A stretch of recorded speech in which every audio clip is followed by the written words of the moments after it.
real source of capital in a society is not physical things, it's the human mind.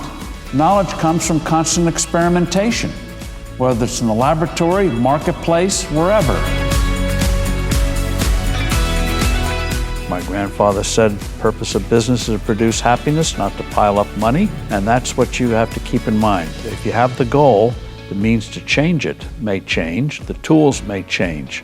So it's easy to say, adjust to new circumstances, but it's amazing how organizations, remember Kodak and others, can't make that adjustment.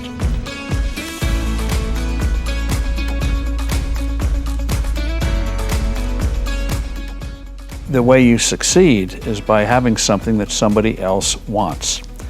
And that comes from trying to understand what their needs may be or wants may be, even if they don't know it, and being able to adjust when circumstances change.